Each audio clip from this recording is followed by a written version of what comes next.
Hi, I'm Mary Lacoursiere for the Nantucket Historical Association. And today we're going to talk about block printing, hand block printing, textiles, fabrics, fibers, a few things, which is a great tradition around here because we've got the Nantucket looms with a huge tradition of weaving and printed fabrics, as well as our own special guest today, Erica Wilson. Erica didn't block print, but she was all about textiles and all about fiber, and embroidery was her thing. And so she's I'm a big fan of hers, and she's a big figure on our island, so I thought she'd be great to have with us today. So the thing about block printing, it's been around forever, and it's pretty much been unchanged as far as the methodology to do it. Although some of the materials have become simpler for us to do at home and then to do a little bit of production. But I want to show you a few things that I've made here. This is this is a book that I've made, and it's printed on linen. And here's a block that I have cut out of it's called Speedy Carve. I'll show you how to use that, what that is. And it's just textile ink or paint that I've printed, and I've moved it around. The beauty of this kind of printing on fabric, you can print it on paper or anything, is that it's imperfect. And that's what you really want. You want to see the hand in this. And so it opens up, it's a book. But then there's also, this is, I think, an Indian wood block that I also use for that. So that works out really well. Here's another one, just to show you the difference. This is a gray on sort of a taupe linen.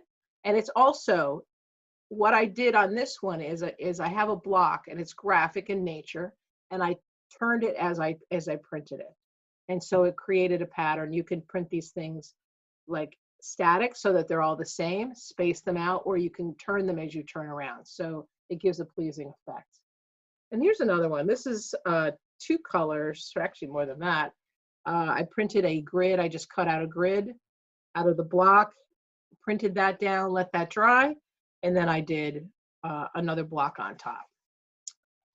So, and here's that book again. This will show you how it looks when it's in more of a grid pattern and when it's on a little tighter pattern and a tighter, different color. All right. So the materials that you use, these are literally like giant erasers. This is a speedball or a lot of Moo Carve. A lot of companies make these things, but they're literally like a giant eraser. Very pliable, very easy to cut.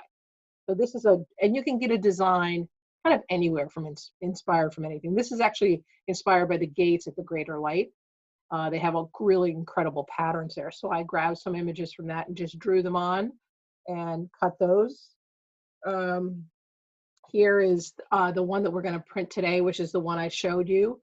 And you can see it's the easiest thing to do when you're designing something is to find something that inspires you, and the looser the better.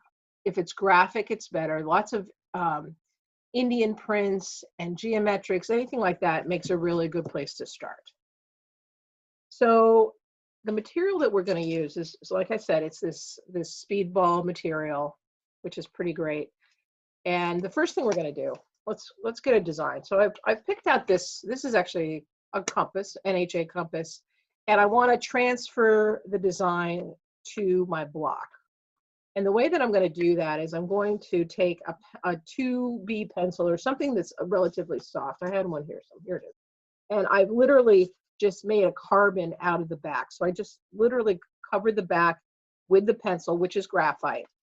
And then I'm going to take, I like to use a pen because when I go with a pencil, the pencil continuously gets duller and less sharp, so a pen does not.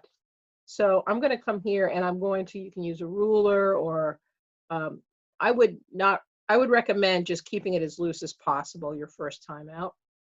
And I'm just going to trace my design. So let me show you how this looks. I'm just going to draw a few lines on here. And I don't even know if you can see that. You can't even see that, but there are lines on here.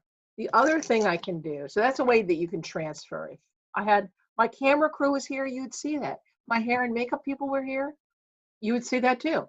But honestly, it's hard to see it, but trust me, it's there. The other thing you can do is take a marker and just draw on here, and just kind of draw. I like to draw something kind of free form, but if you want to draw a pattern because you're not really sure, you can draw your pattern down with a Sharpie, a pencil, okay? Now, that's how you get your pattern to the block. Here, I've already, I actually printed it on.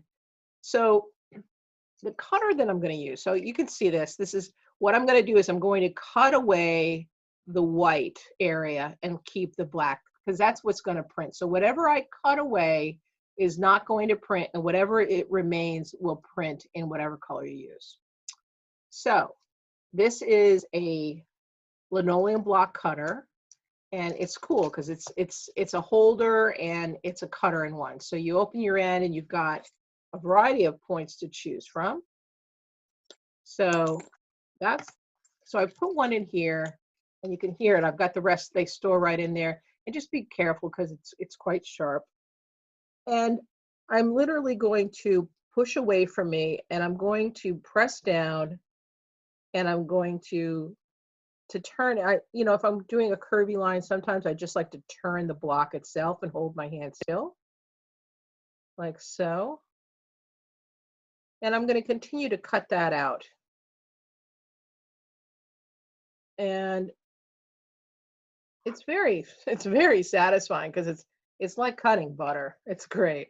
So just keep cutting out your design, and just be careful because you can always come back and cut out more. You can't replace it.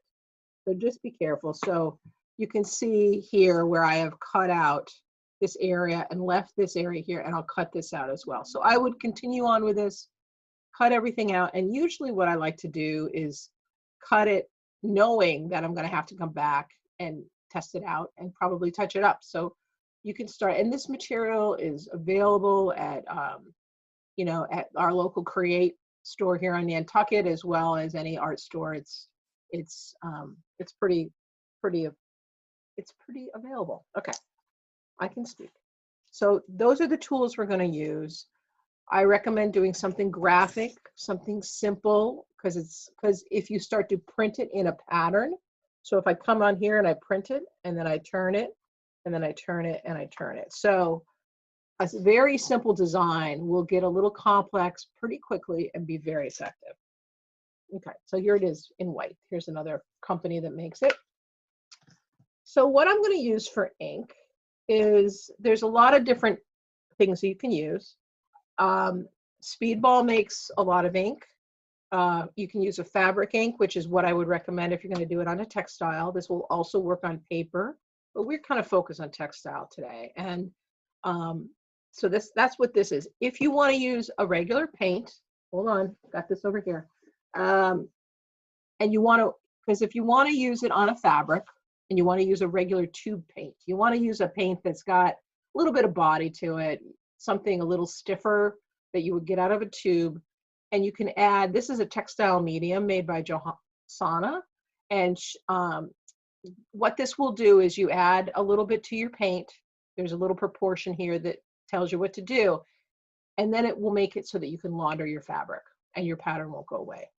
But just keep this in mind. When was the last time that you got paint on your clothes and you washed it and you couldn't get it out? So I'm just saying. Anyhow, so what I'm using here for my palette is, you can use a lot of things, but this is easy. I use a clipboard with some wax paper, and I do have a brayer. So there's a few tools that you will need. And I just put out a little bit, and then I'm going to roll it out so that I get an even mixture on my, this is a brayer, on my brayer, my roller. I don't want to get too much, and I don't want to get too little, but you can kind of hear the little snapping sound. And I'm going to ink up my block. So this is my block. And see how great that looks. It's pretty effective. And I don't want to get too much ink on here either, because it will become sort of a big blob. So I have taken a board, piece of cardboard, I've covered it with wax paper, but I really didn't need to, but I just wanted to keep my surface clean.